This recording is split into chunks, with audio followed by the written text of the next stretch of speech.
The Bliss Business Podcast, the show about empathy, connection, and consciousness in business. Today's episode is brought to you by Zero Company, your paid search, social media, and programmatic ad experts. Welcome back to the Bliss Business Podcast. Emotional intelligence is increasingly recognized as a key driver of leadership effectiveness. According to research from TalentSmart, 90% of top performers demonstrate high emotional intelligence, and it is considered one of the strongest predictors of professional success. For entrepreneurs and founders especially, emotional intelligence plays a critical role in resilience, decision-making, and the ability to build meaningful relationships with customers, partners, and teams. Today, we explore how emotional intelligence helps leaders navigate challenges, challenge traditional industries, and build brands that connect authentically with people. I'm very excited today to have our guest. Today is Zechariah Thomas. He's the founder and CEO of Swift Hockey. Just 23 years old, Zechariah is a Forbes 30 under 30 honoree, a retired minor professional hockey player, and an entrepreneur who launched a performance hockey equipment brand without venture capital.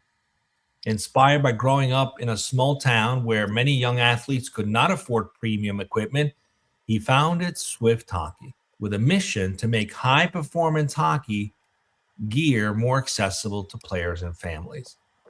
Drawing on his experience as a competitive player, Zechariah built a brand around innovation, affordability, and authenticity within the hockey community.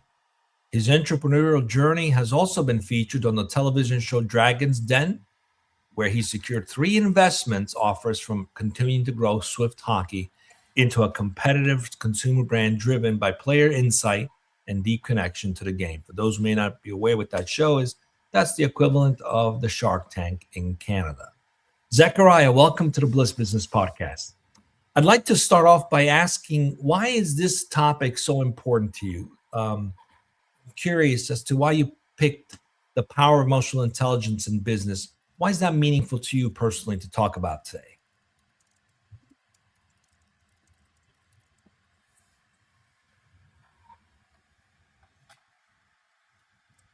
Did we lose him?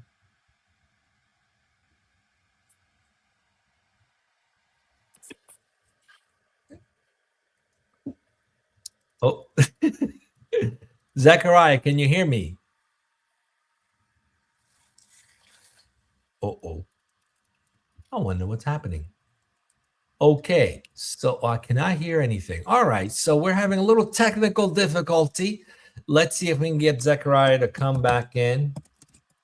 And I heard the intro and then didn't hear Tullio. Let's try again. Zechariah, maybe leave and come back. We're live. The fun things that happen when you're live, huh? We're doing the best we can here. Let's see if we can get the voice to work and come back. Martha, let's kick him out and come back in. Just give me a second. Let's see if we can make that work. Okay. Can you hear me now?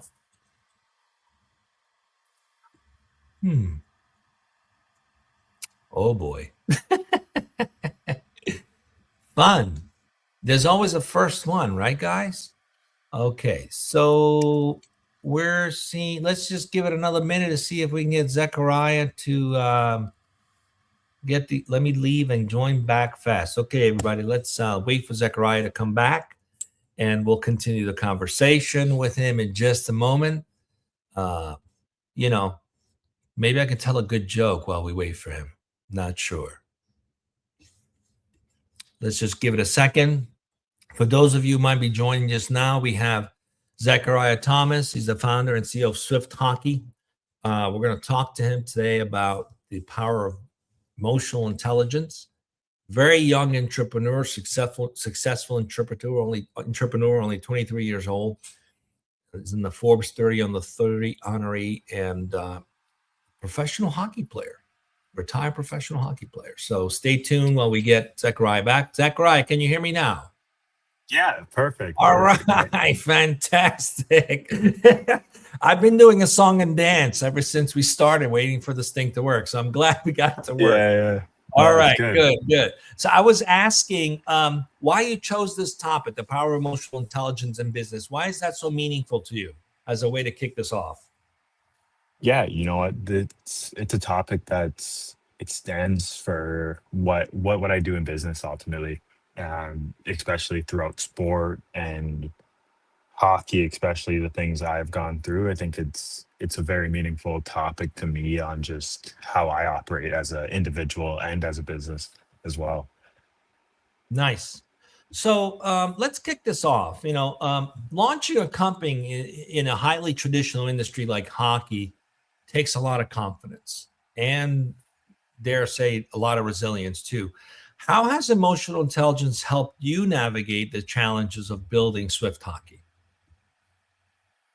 I would say, having a business as you understand is extremely glorifying. Um, it's like online, it's portrayed to be such an easy thing, and everybody kind of glorifies the entrepreneurs that do win, but they don't see what you have to deal with every single day. um, Waking up, burning, taking out fires, everything we're dealing with as entrepreneurs every single day. That's just, it's not said, it's not vocalized as much. And having that emotional intelligence between being an entrepreneur is everything, to make sure you're able to like stay level and stay at a good mindset every single day while putting out fires and dealing with people attacking you at every single second. So Absolutely. And sometimes I dare say, coming from, depending on the environment you come from, it could even be further challenging. Much like yourself, I grew up in a small town, a small farmer's town. In fact, you've shared that growing up in a small town, you saw a lot of young people, young players struggle to afford top level equipment. So even getting into a game you love might have been difficult for some. So how did that experience shape your decision to build Swift Hockey, and make performance gear more accessible? Tell us a little bit about that journey. yeah, I guess my journey into hockey has, I wouldn't be in the positions I'm in right now without having that journey into hockey, I would say. Dealing with, I guess, seeing a lot of my teammates not being able to afford sticks, afford products, and growing up in a small area where, it was a really split town where a lot of it was like 50-50. There was a new side and there was an old side, and the demographic of financials was completely split.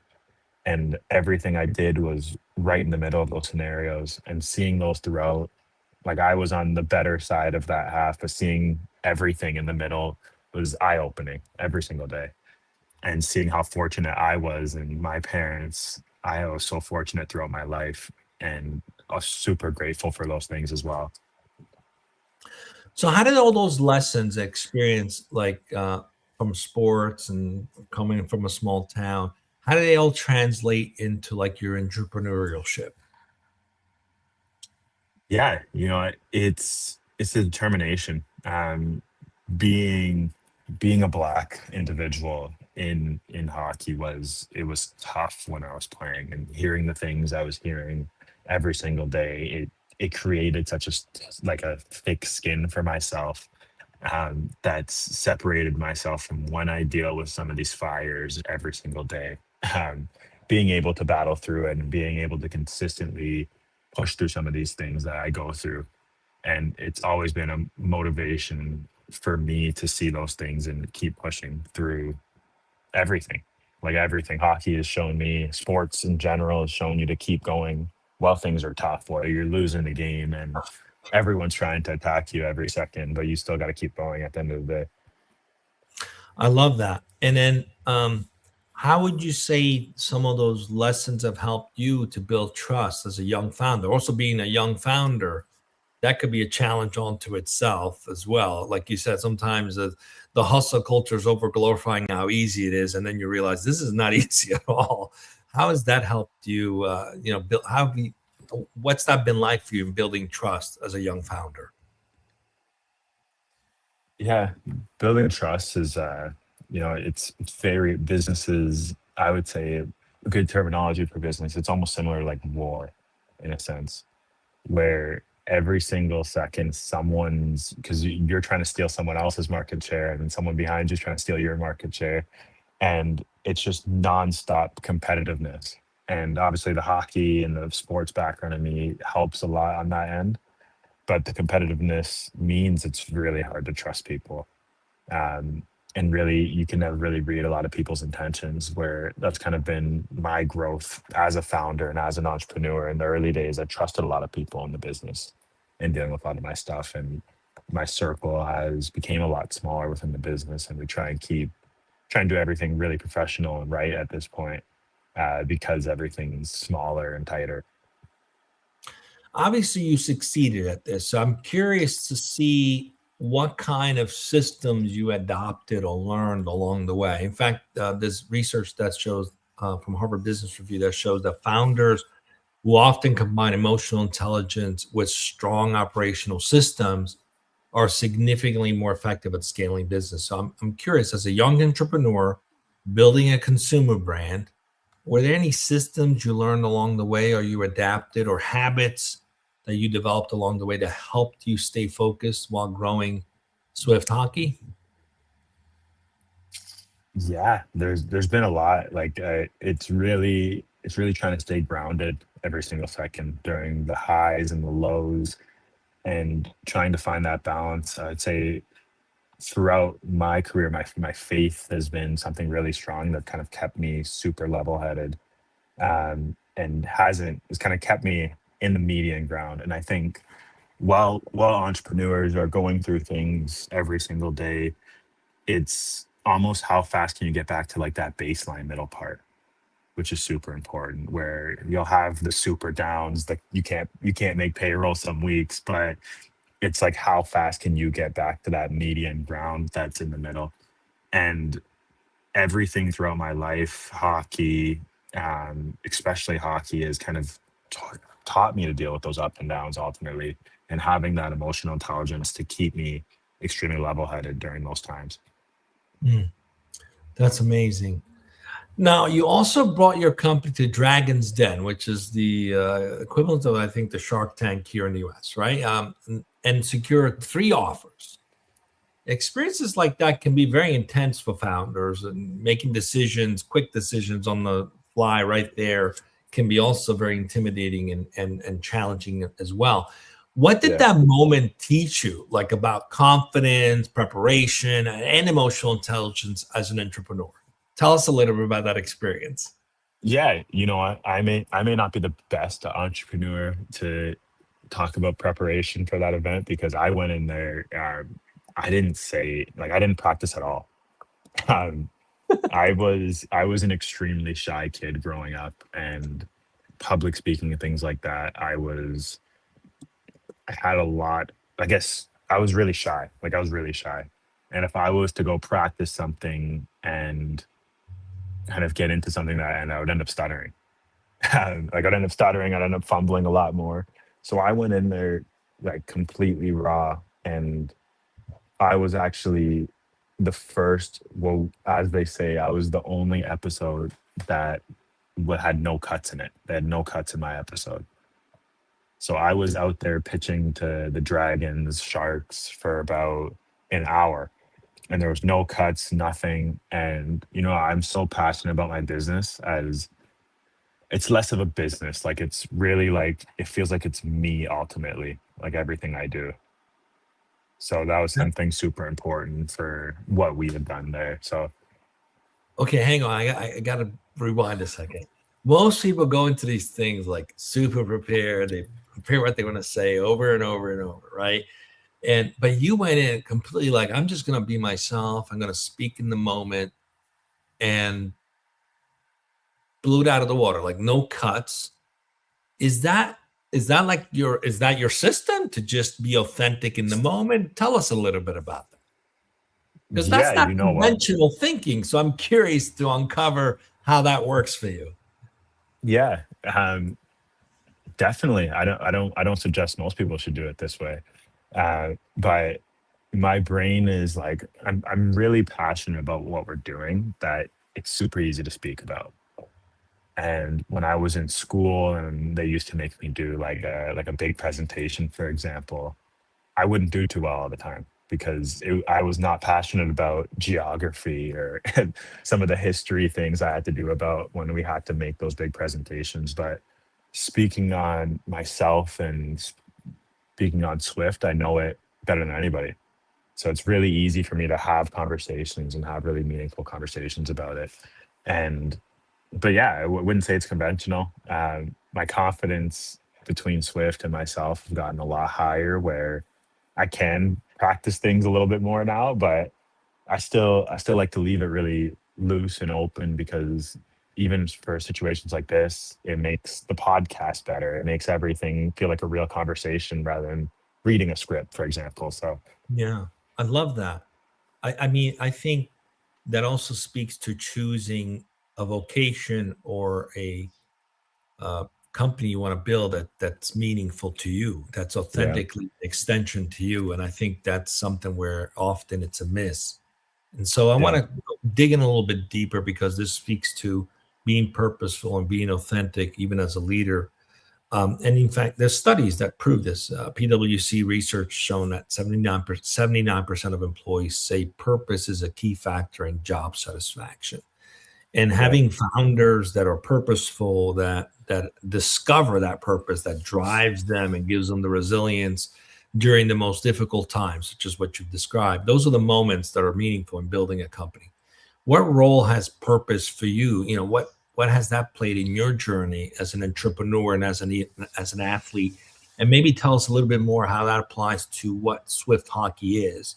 Give us a little bit of like what was the purpose behind it, the I want to do this because of this, and how that's continued to help you stay focused and keep driving forward. Yeah, I guess the purpose of Swift Hockey was, selfishly, it comes down to I wanted to make a good product for myself in the early days. I always had that passion and mission to help others that were around me when it comes to like I used to work at a sporting store back in the day, and I used to give out my discounts and things like that. And that was kind of me. I used to go to school and give my lunch away to some of these kids, and like that was kind of the way I was raised. So that was like a really important lesson for me. And seeing that day after day, like a very consistent issue where like a lot of my teammates really couldn't afford hockey. And I kept seeing their parents force a lot of these decisions and situations to play hockey ultimately. Um, like you could tell, like I would look out in the stands sometimes and see like after a stick breaks, like the parents are like almost in tears in those situations. And that's kind of what I grew up with. And I always tried to find solutions. But the stick in the early days, like which is Swift Hockey, I made a stick that I would be willing to buy and use every single day and at a price I would be willing to pay for it, rather than the big $400 or $500 sticks as well. Yeah, I love that. There's a lot of entrepreneurs who will say, I want to change the world, but only few actually are so passionate about it that they do something so meaningful like what you're doing. So kudos for that. Um, Yeah. and of course, in building a business, purpose and passion will only take you so far, right? There's also the need to be competitive to drive forward. I'm curious about your mindset as a professional athlete. How has that helped you in your leadership style, and how's that background in competitive sports also influenced how you approach business challenges? And do you recommend that for young people to be maybe more involved in sports that's going to help them be more competitive in business later? Just curious to hear your story around how that's influenced you. Yeah. I would say it's business isn't for everybody. I think having that competitive edge, I guess it really factors down industry to industry for sure, but all industries are competitive. And no matter what business you're doing, someone's going to try and steal it from you in a sort of way. And if you're not able to have that edge and have that super competitive edge, you're going to be in not the best situation a lot of these times. You'll end up losing, and someone more competitive than you will bite you out. Um, Sports, no matter how you want to spin it, everybody wants to win. Everybody wants to win in sports. You never want to lose a game losing. You'd rather be on the winning side than the losing side. So I think sports is obviously has to be one of the biggest things to drive that competitiveness in general in any human. But there's not too many other situations and details like that after that as well. So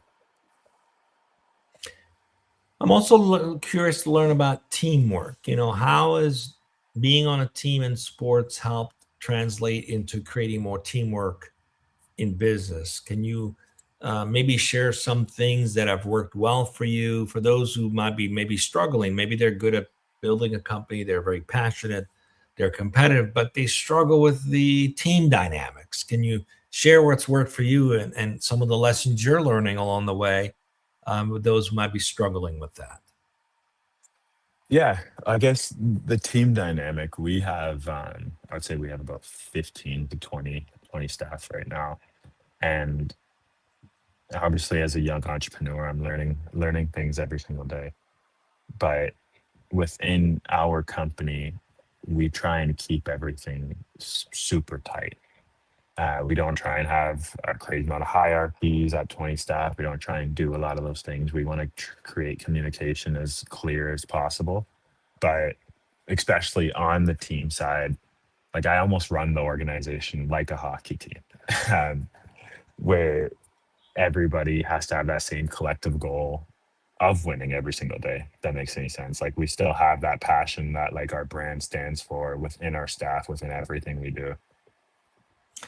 I love that. That's actually where a lot of businesses trip up. They create all this hierarchy and silos Yeah. uh, and different teams end up competing sometimes. And it's like, that's not, that doesn't work. Break the silos down, get more, work like a team, towards the same goal. Don't be so attached to the little kingdom or sub kingdoms within the team. So I think there's a lot that people can learn from mimicking sports teams in business. We have a question from the audience here, which is very timely as it relates to this. How do you encourage your team at Swift Hockey to grow and show emotional intelligence? So, just like a team captain will give feedback to the team, how do you help them to stay focused on growing and in showing emotional intelligence as well? Great questions from LinkedIn. No, for sure. Yeah.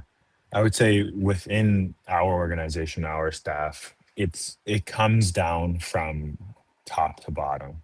And if I have to be showing a very high amount of emotional intelligence, and the way I structure, I guess, our organization, even when I'm speaking to our, I guess, management here in a sense, is if, like, for example, if we want everybody to come in and wear business casual, for example, we have to be the ones showing up in full suits. Like there has to always be that level and that step up between the management and honestly, I'm within our company, we share a lot of our stories, our failures, our wins every single time. We publicize our failures and wins all the time. And a lot of the time, as a founder, as an entrepreneur, your staff has no idea what's going on.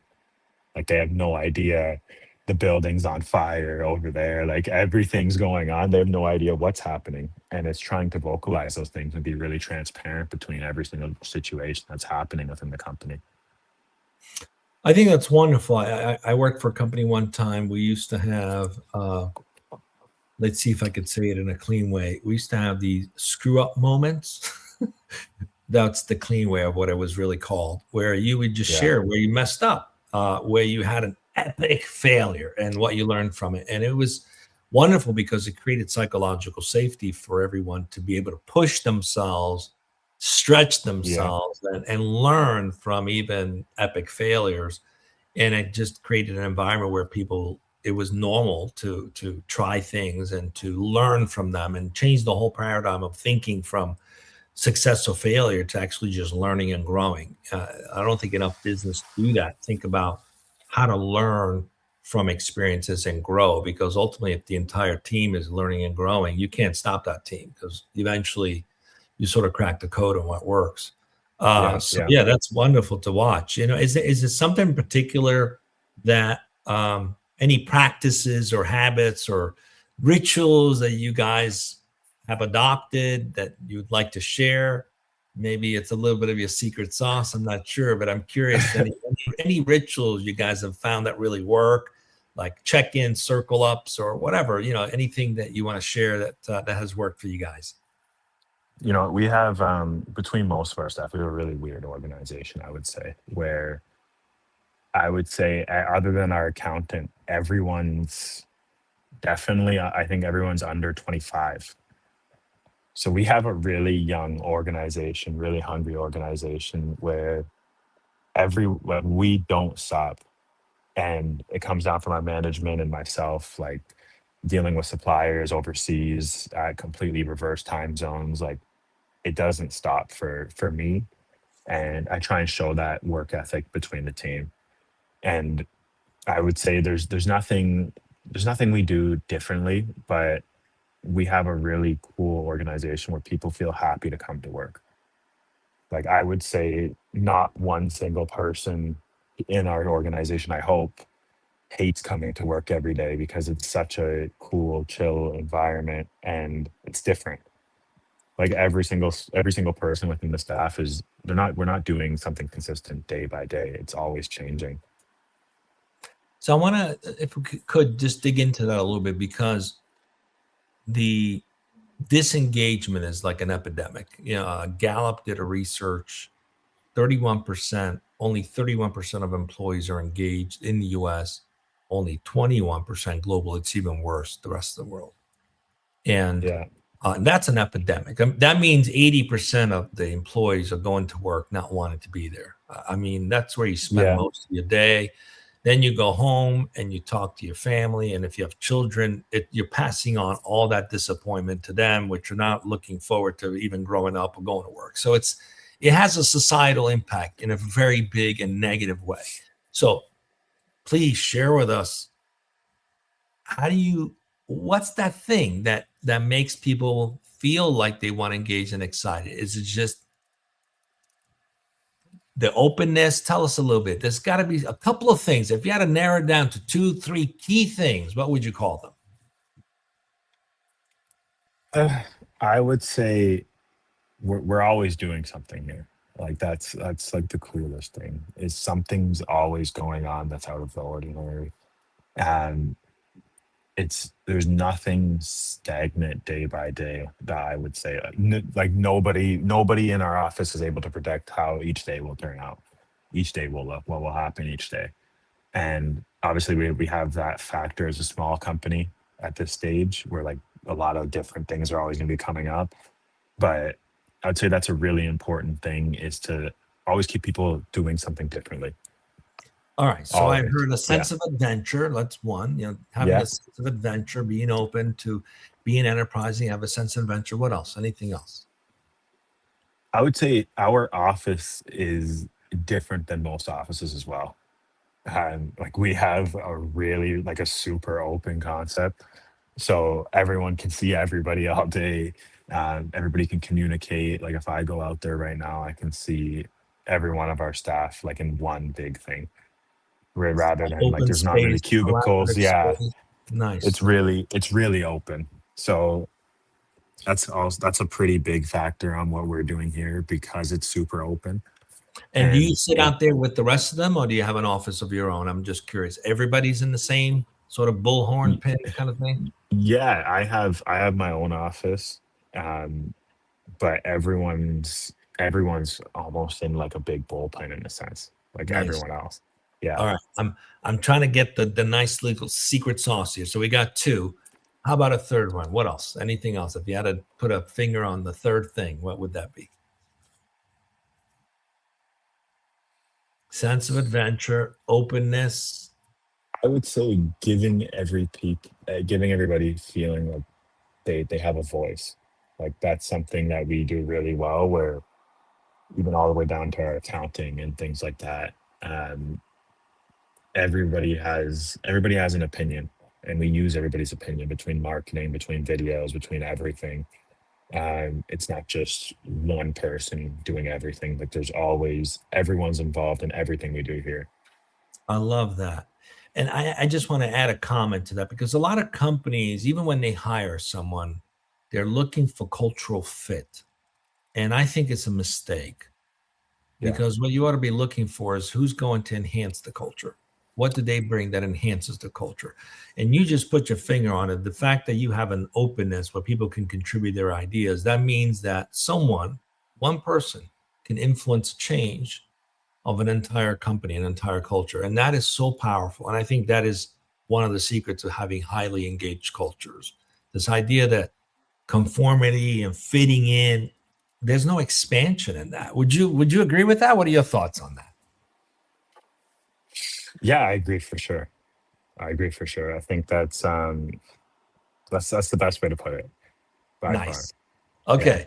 All right. We're coming up on the big question we ask all of our guests. We explore love as a leadership principle here. We're not talking about romantic love. We're talking about the love between friends, family, and even strangers. Agape, philia, sturgis, that kind of love.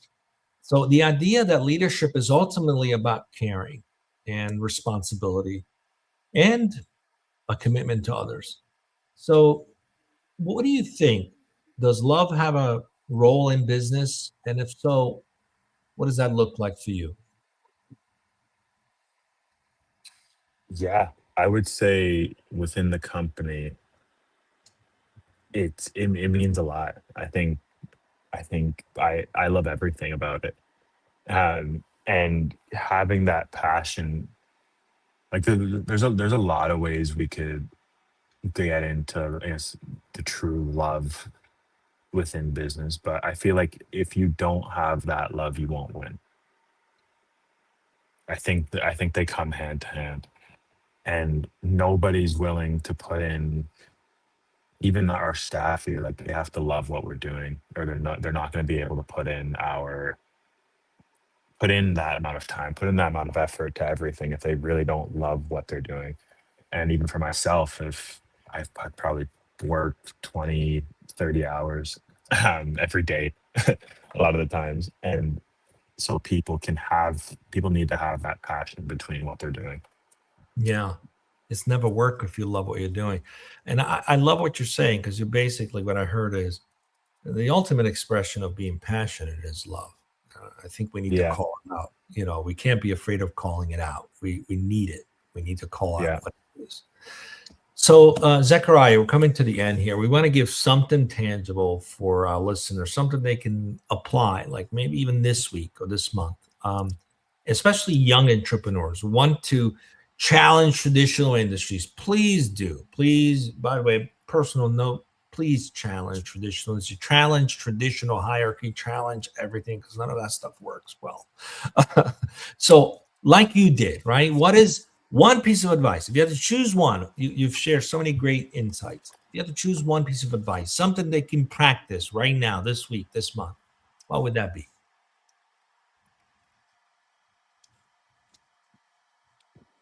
One piece of advice. Uh, I would say do more than everybody else. I would Do say I more would than say that's everybody else. yes, yeah. That's something that we're really passionate with in our company. I know it's a really vague term, but we do try to do more than every single person in our organization. Like any single one of our competitors, we're going to do more. We're going to try and post more. We're going to try and get more output than them. We're going to do whatever it takes to do more and better. I love it. And if I could dare say, love more, care more, give more Yeah, empathy, exactly. Exactly. Yeah. do everything more, not just the grind. Yeah. Yeah. Exactly. Exactly. Awesome. That's the best All way to right. put it. So, If people want to learn about you and your company, where should they go? How do they connect with you? yeah, you could check us at Swift Hockey anywhere. You can check me personally, Zachariah Thomas, on all platforms, LinkedIn, everything. So, Zechariah, thank you so much for joining us and sharing your journey and perspective on emotional intelligence in business. Very refreshing what you've shared with us. And to our listeners, leadership often begins with self-awareness. When leaders combine emotional intelligence with purpose and resilience and love, they create businesses that connect not only with markets, but with people. Thank you for joining us on the Bliss Business Podcast, and we'll see you again next time.